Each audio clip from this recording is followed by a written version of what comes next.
Hare Krishna, Hare Krishna.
Saraswati वृत्त की, श्री श्री कान्हैया लाल गिरिधारी की, श्री जगन्नाथ बलदेव सुभद्रा महाराज की, जगत गुरु श्री प्रभुपाद की, निताई गौर प्रेमानंद। ओम ज्ञानतिमिरान्धस्य ज्ञानाञ्जनशलाकया चक्षुरुन्मीलितं येन तस्मै श्रीगुरवे नमः। श्रीचैतन्यमनोभीष्टं स्थापितं येन भूतले स्वयं रूपं कदा मह्यं ददाति स्वपदान्तिकम्। वन्देऽहं श्रीगुरो श्रीयुतपदकमलं श्रीगुरु वैष्णवांश्च श्रीरूपं साग्रजातं सहगना रघुनाथान्वितं तं सजीवं साद्वैतं सावधूतं परिजानं सहितं कृष्णा चैतन्यदेव श्रीराधा कृष्णपाद सहागना ललिता श्री विशाखान्वितांश्च। नमो विष्णुपदाय कृष्णप्रेष्ठाय भूतले श्रीमद् भक्तिवेदान्त स्वामिनीति नामिने। नमस्ते सरस्वती देवे गौरवाणी प्रचारिणे निर्विशेष शून्यवादी पाश्चात्यदेशकारिणे। नमो विष्णुपदाय कृष्णप्रेष्ठाय भूतले श्रीमद् भक्तिसिद्धान्त सरस्वतीति नामिने। श्रीवत्सवाल्मी देवी दयिताय कृपात्वये कृष्णसम्बन्ध विज्ञानं दायिने प्रभवे नमः। माधुर्यजाल प्रेमाख्य श्रीरूपानुगभक्तिदं श्रीगौरकरुणासक्ति विग्रहाय नमस्तुते। नमस्ते गौरवाणी श्रीमूर्ताय दीनतारिणे श्रीरूपानुगविरुद्धाप सिद्धान्तध्यान्तहारिणे। नमो गौरकिशोराय साक्षात् परात्मूर्तये विप्रलम्बर सम्भूत पादाम्बोजाय ते नमः। नमो भक्ति विनोदाय सच्चिदानन्द नामिने गौरशक्ति स्वरूपाय रूपानुगावरायते। श्री गौर आविर्भाव भूमिस्थान वासुदेवाय। ओम नमो भगवते वासुदेवाय। ओम नमो भगवते वासुदेवाय। ओम नमो भगवते वासुदेवाय। ओम नमो भगवते वासुदेवाय। ओम नमो भगवते वासुदेवाय। ओम नारायणं नमस्कृत्यं नरं चैव नरोत्तमं देवीं सरस्वती वेशं तद्विजयमुदीरये। मुखं करोति वाचालं पङ्गुं लङ्घयेत् गिरिं यत्कृपातमहं वन्दे श्रीगुरुदेवकारणं परमानन्दमाधवं श्रीचैतन्य ईश्वरं। नमो ओं विष्णुपदाय कृष्णप्रेष्ठाय भूतले श्रीमते भक्तिचारि स्वामिनिति नामिने स्निग्धचेता सुप्रणीता वाग्मी नमश्चरशावृतं प्रभुपादगत प्राणानमि भक्तिचारुपदो। नमो ओं विष्णुपदाय कृष्णप्रेष्ठाय भूतले श्रीमते जयपताका स्वामिनिति नामिने नमो आचार्य पदाय निताय कृपाप्रदाय गौरकथा दामोदर नगर कुरावतरे। शिला प्रभुपाद की যেহেতু এই মন্দিরটা ছিল প্রভুপাদের, তো সেজন্য এটা আমাদের সবার দায়িত্ব। প্রভুপাদ ছিল ভক্তি সিদ্ধান্ত সরস্বতী ঠাকুর একসময় বলছেন, ভাগবতম ক্লাসে যদি কেউ নাও থাকে অন্তত পক্ষে 4 দেওয়ালকে ভাগবত কথা শোনাতে হবে। এই জগৎ থেকে যেদিন ভাগবতম কথা অন্তর্নিহিত হয়ে যাবে সেদিন কলির প্রভাব বেড়ে যাবে। সেদিন আমরা দেখি श्रीमद् भागवत में कृष्ण सदा भगवते धर्म गुना दिविशः কলম নষ্ট দিশা মেষা পুরাণ ধুনা উদিত। যেদিন ভগবান স্বয়ং কৃষ্ণ জগৎ থেকে অন্তর্ধান করলেন, বিশেষ করে আমরা যারা মন্দিরে আছি, মন্দিরে দুটো ক্লাস যেন প্রতিনিয়ত হয়, আমাদের এই ব্যাপারে খুব কনসার্ন থাকা উচিত। আজকে আমরা শ্রীমদ্ ভাগবত তৃতীয় স্কন্ধ 21 অধ্যায় শ্লোক 19 আপনারা কৃপা করে আমার সঙ্গে বলবেন। এই অধ্যায়টির নাম হচ্ছে মনুকর্দম সংবাদ। একঃ স্বয়ং সঞ্জগতঃ শিশ্রিক্ষয়া অদ্বিতীয়ায় আত্মান ওধি যোগমায়য়া সৃজস্যাদঃ পাশুপুনঃ গ্রোসিষ্যসে যথা ঊর্ণনাভিঃ ভগবন্স শক্তিভিः এক স্বয়ং সঞ্জগতঃ শিশ্রিক্ষয়া অদ্বিতীয়য়া আত্মনধি যোগমায়য়া সৃজসি আদঃ পাশুপুনঃ গ্রোসিষ্যসে যথা ঊর্ণনাভিঃ ভগবন্স শক্তিভিः। What meaning? एकः एक स्वयं अपनी स्वयं सत है जागृत विश्व সমূহ শিশ্রিক্ষয়া সৃষ্টি করার ইচ্ছা অদ্বিতীয় আত্মা আপনার নিজের অধীন নিয়ন্ত্রণ করে যোগমায়ার দ্বারা সৃজসি আপনি সৃষ্টি করেন আদহ এই বিশ্ব পাশি আপনি পালন করেন পুনঃ পুনরায় গ্রসিষ্যসে আপনি বিনাশ করবেন যথা যেমন ঊর্ণনাভিঃ মাকরশ ভগবৎ হে ভগবান সব শক্তিভিঃ স্বীয় শক্তির দ্বারা। অনুবাদ সকলে কৃপা করে বলবেন। হে ভগবান, আপনি একলাই ব্রহ্মাণ্ড সমূহ সৃষ্টি করেন। হে পরমেশ্বর, এই জগৎ সৃষ্টি করার বাসনা আপনার অন্তরঙ্গা তথা দ্বিতীয় শক্তি যোগমায়া অধীনস্থ শক্তির দ্বারা আপনি তাদের সৃষ্টি করেন, পালন করেন এবং পুনরায় বিনাশ করেন।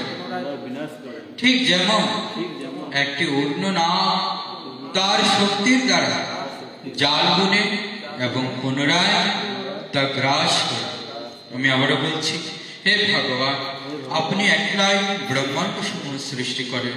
হে পরমেশ্বর, এই জগৎ সৃষ্টি করার বাসনায় আপনার অন্তরঙ্গ তথা দ্বিতীয় শক্তি যোগমায়ার অধীনস্থ শক্তির দ্বারা আপনি তাদের সৃষ্টি করেন, পালন করেন এবং পুনরায় বিনাশ করেন। ঠিক যেমন একটি ঊর্ণনাভ তার শক্তির দ্বারা জাল বুনে এবং পুনরায় তা গ্রাস করে। তাৎপর্য বাহি ডিভাইন বৈষ্ণব ভক্তি বেদান্ত স্বামী শিল প্রভুপাদ কি। এই শ্লোকে দুইটি গুরুত্বপূর্ণ শব্দ নির্বিশেষবাদীদের সব কিছুই ঈশ্বর হওয়ার সিদ্ধান্ত নিরস্ত করে। এখানে কর্দমমুনি বলছেন, হে পরমেশ্বর ভগবান, আপনি একা, কিন্তু আপনার বহু শক্তি রয়েছে। এখানে ঊর্ণনাভের দৃষ্টান্তটি অত্যন্ত তাৎপর্যপূর্ণ।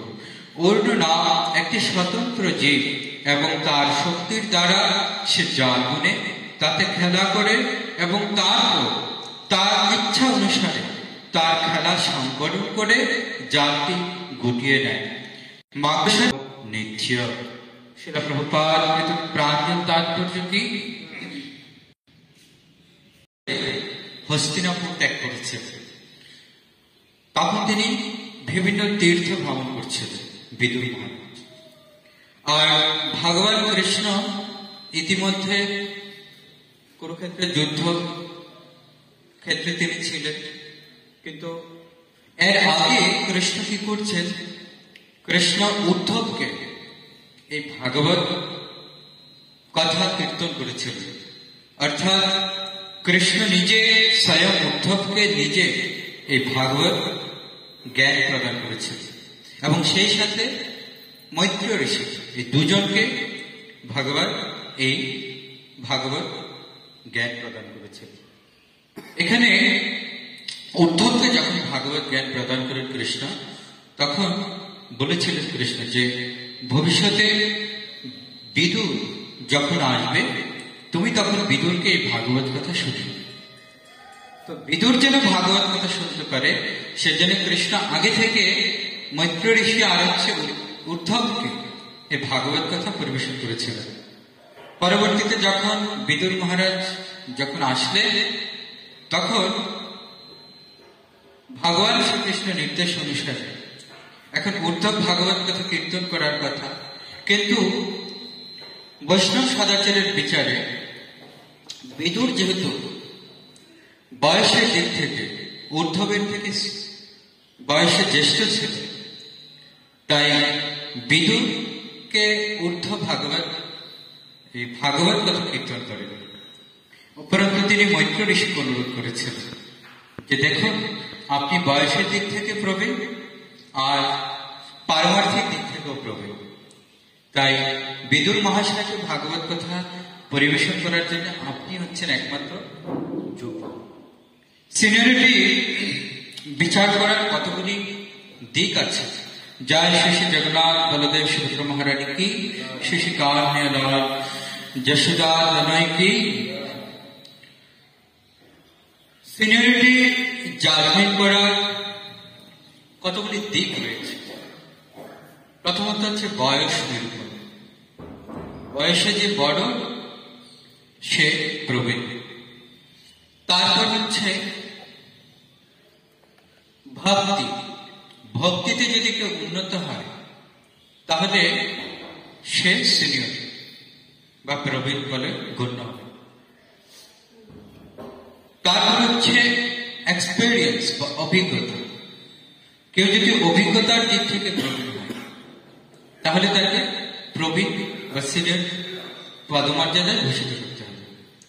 তো যেহেতু মৈত্র ঋষি দুদিক থেকে প্রবীণ ছিলেন, বয়স এবং পারমার্থিক জ্ঞান, সেই জন্য উদ্ধব মৈত্র ঋষিকে অনুরোধ করলেন আপনি উপরন্তু বিদুর মহারাজকে ভাগবত কথা কীর্তন করুন।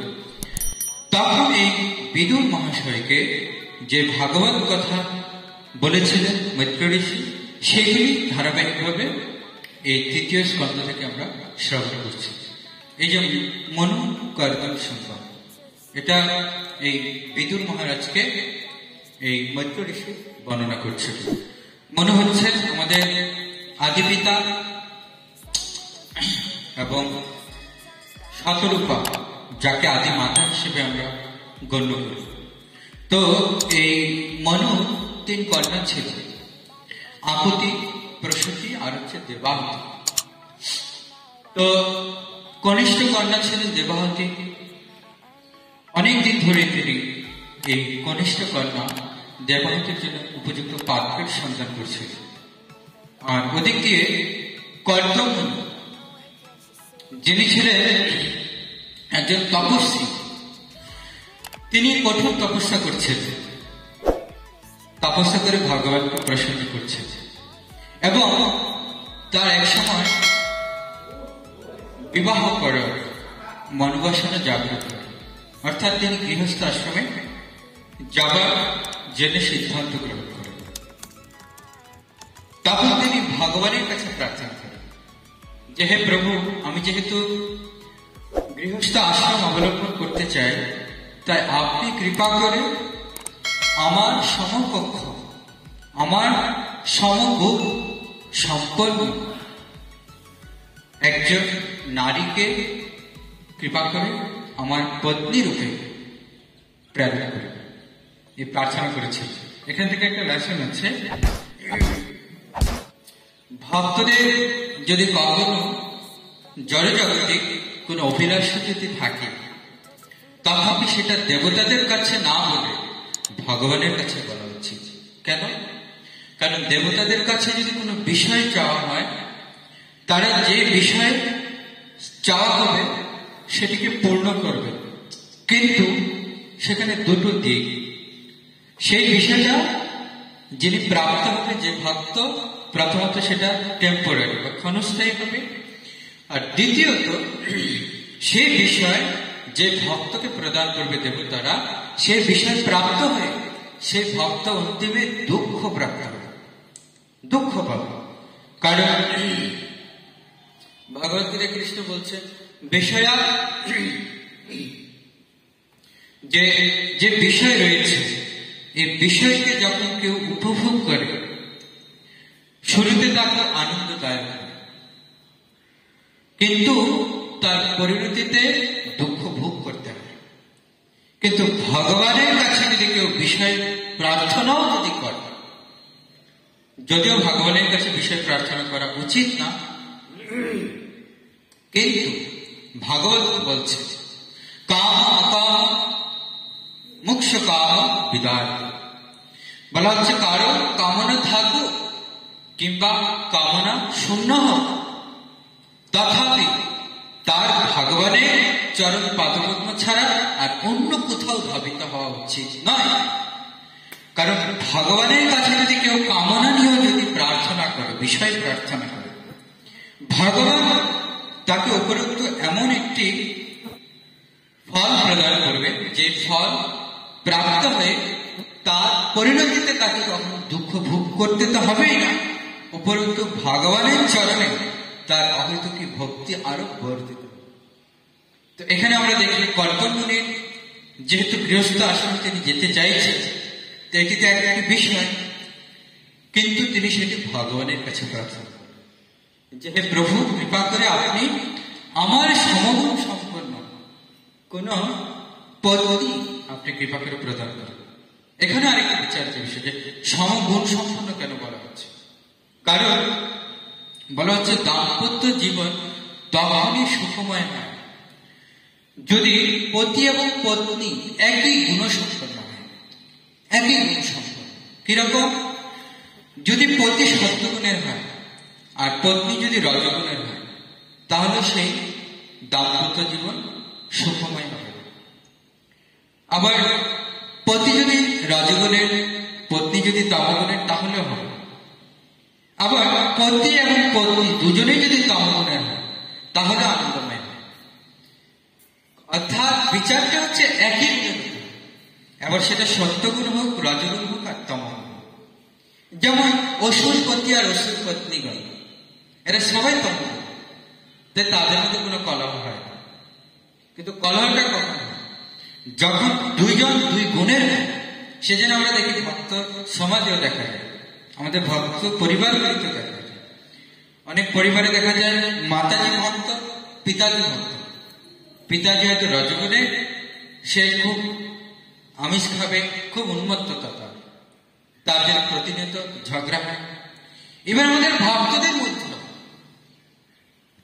মাতাজি সত্যগুণে রয়েছে, কিন্তু প্রভুর মধ্যে রজগুণটা প্রবল, সে প্রবল ভোগ করতে চায়, যদিও ভক্ত, কিন্তু তার মধ্যে অনেক কাম বাসনা, অনেক বিষয় ভোগের বাসনা প্রবল, যার জন্য প্রতিনিয়ত মাতাজির সাথে তার ঝগড়া হয়। তো এই যে বিচারগুলি একই গুণসম্পন্ন হয়, সেজন্য আমাদের বর্তমান ইসকন ম্যারেজ মিনিস্ট্রি থেকে যখন কাউকে বিবাহ করার অনুমতি দেওয়া হয়, তখন শুরুতে জোটক বিচার চলে। জোটক বিচারের মাধ্যমে পতি এবং পত্নীর মধ্যে তাদের গুণের কতটা মিল আছে, গ্রহ এবং নক্ষত্রের কতটা মিল আছে, এই সমস্ত ক্যালকুলেশন করে সেখানে একটা পয়েন্ট দেওয়া হয়। আউট অফ 35 এর মধ্যে যদি 25 করে যদি সেই পয়েন্টটা উঠে তাহলে তাদেরকে বিবাহ করার অনুমতি দেওয়া হয়। তার মধ্যে 30 পয়েন্ট যেটা, সেটাকে বলা হয় রাজযোগ। কিন্তু 25-এর কম হয়ে গেলে তাদেরকে বিবাহ করার অনুমতি দেওয়া হয় না, কারণ 25-এর কম হওয়া মানে গুণের মধ্যে অনেক বড় একটা বিস্তর পার্থক্য, গ্রহ নক্ষত্রের অনেক অমিল।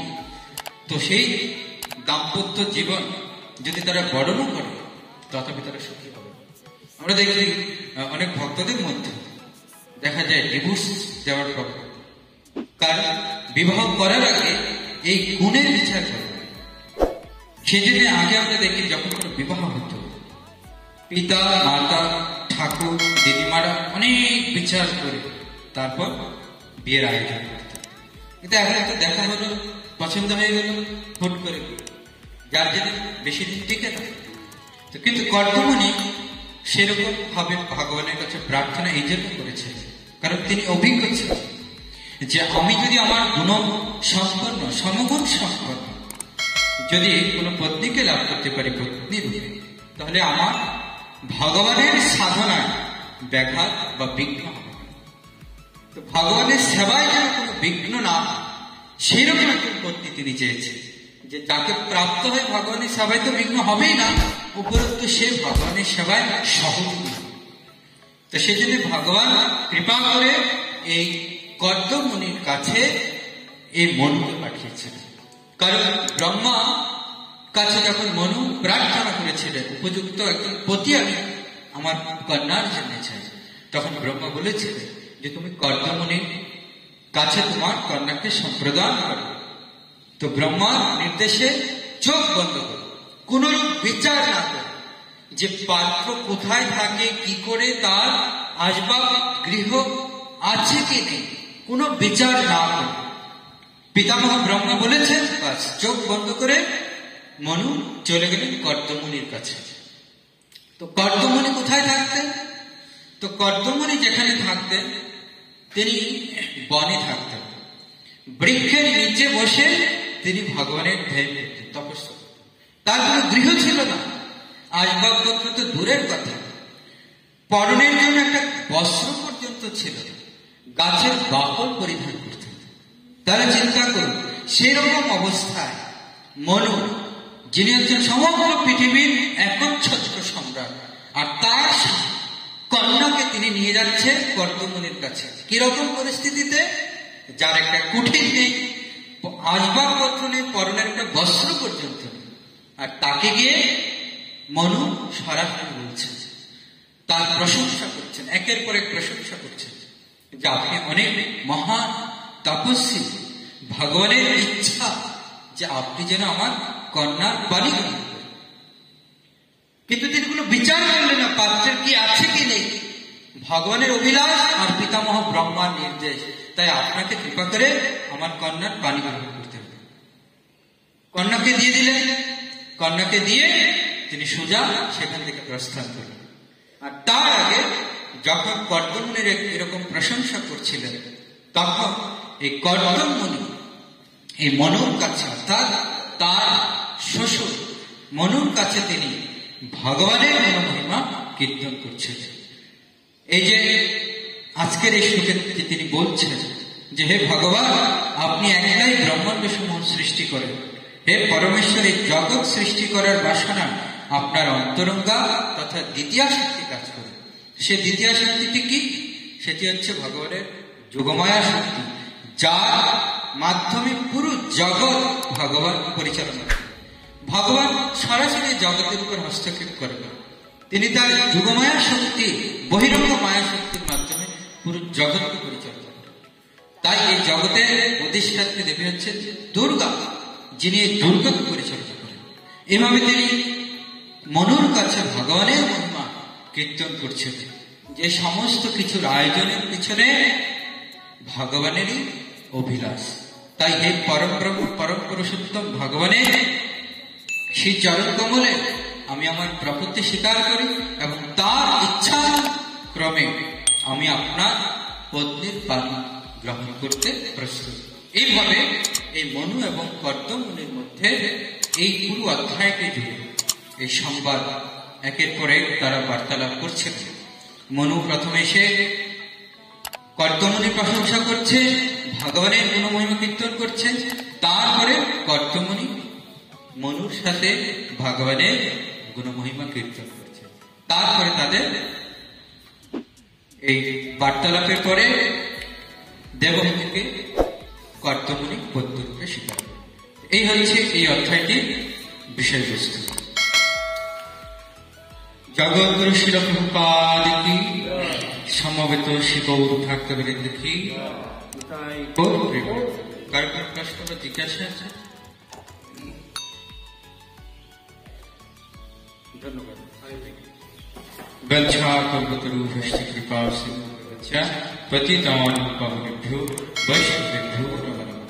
অনন্ত কোটি বৈষ্ণববৃন্দ কি, শিল প্রভুপাদ